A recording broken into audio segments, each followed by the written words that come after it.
Have you ever, or do you ever, tend to do this? You find out about someone, whether it's an author, some type of artist, and you start to go down a rabbit hole about them. You just want to learn everything you possibly can about them. I do that all the time with people, and my current obsession is Robert Greene. And I've always known about Robert Greene. I've always been aware of him because I've always been a reader, and I've always been kind of deep, if you will. And he's always piqued my interest, but I never really looked into him. And it's been like in the last, the last 6 months that I've really just started just trying to consume everything that I can, just learning about him. And his mind is so brilliant. And if you don't know who he is, he's the author of the 48 Laws of Power, among many other books, many other brilliant books. But that's what he's most known for. And before I really got in touch with my own darkness and shadow, I thought he was a terrible person. I really thought this nigga was like a psychomaniac. And it's so interesting because I only knew of the 48 Laws of Power based upon what other people were saying about it, pundits. I never read it for myself, or never went and got to know him and how his mind works for myself.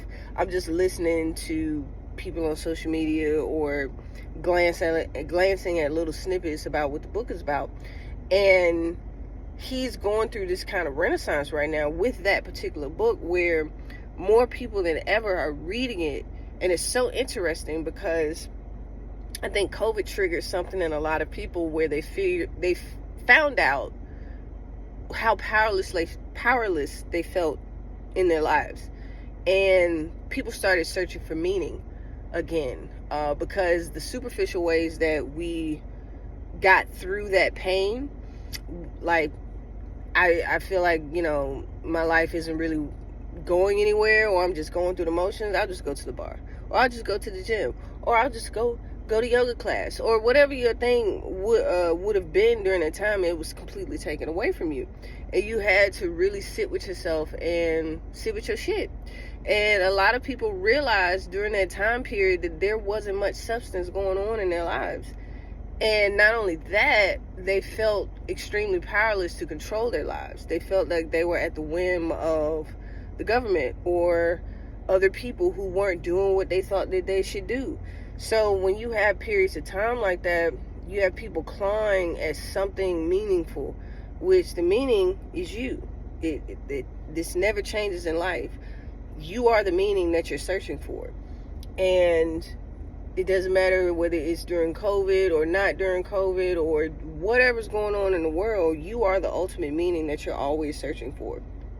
And his book, The 48 Laws of Power, when I first got wind of it years ago, I think probably now, maybe 10 or 15 years ago, I couldn't grasp it. I was like, why would somebody write such a terrible book about how to manipulate people? This, da, da, da, da.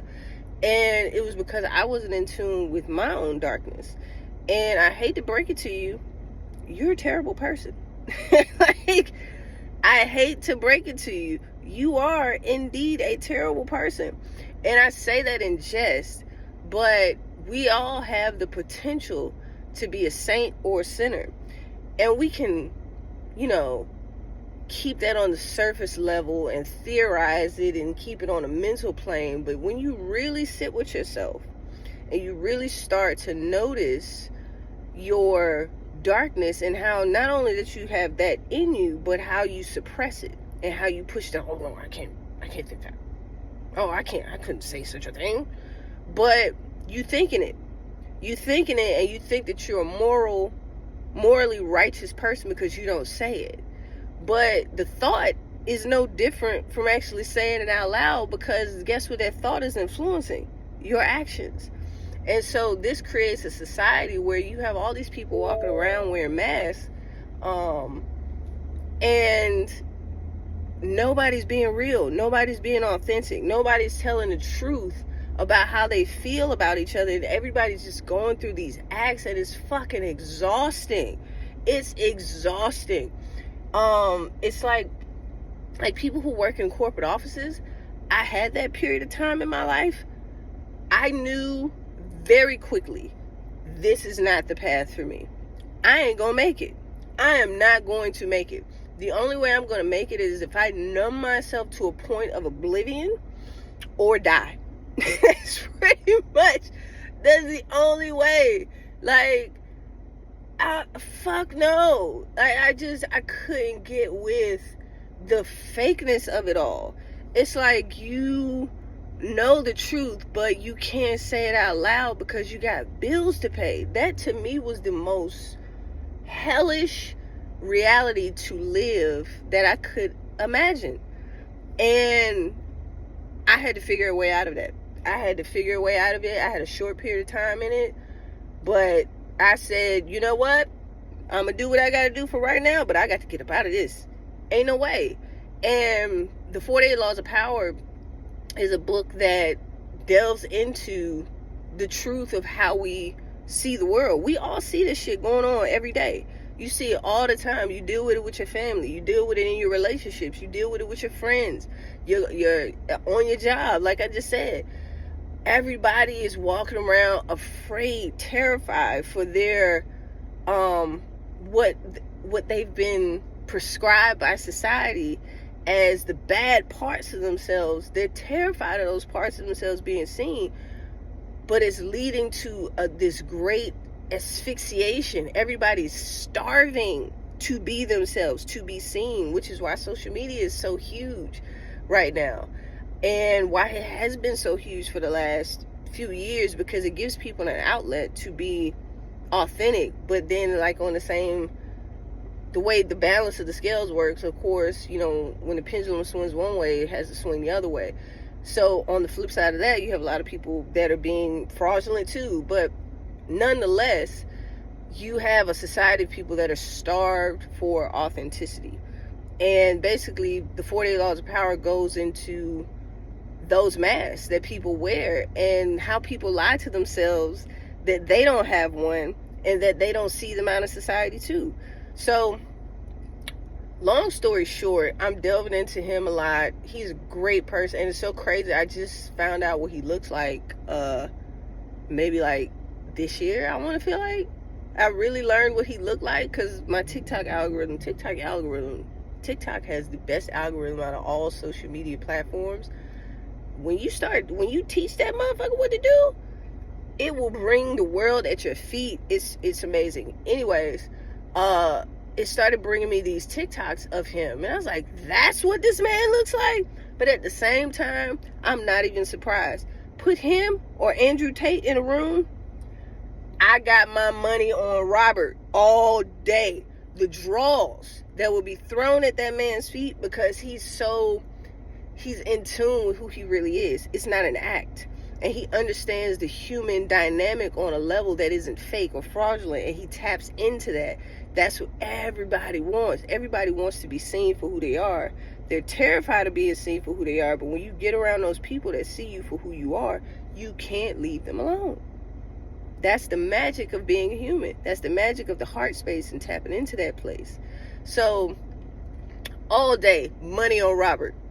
And he's such a gentle soul. He's nothing like this monster that people pay him out to be. And that's the way this shit go.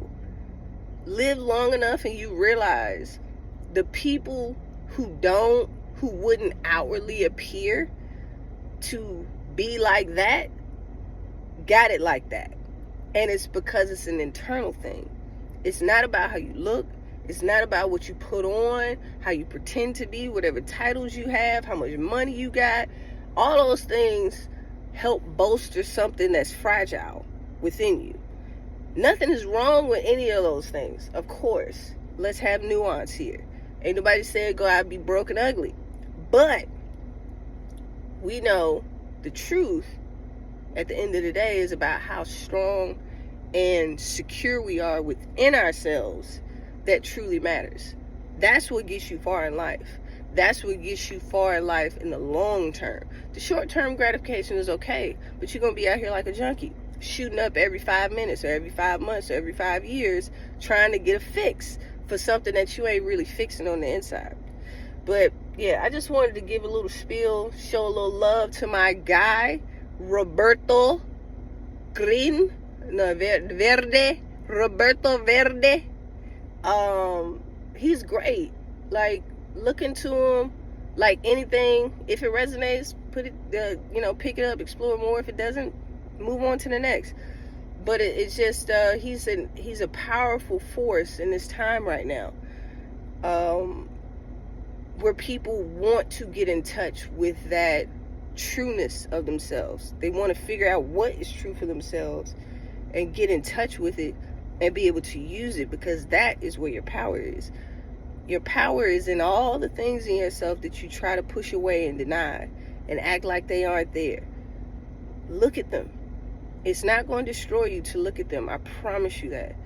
If anything, it's going to be painful. Don't get me wrong. It's going to be painful to look at it and see yourself for who you actually are.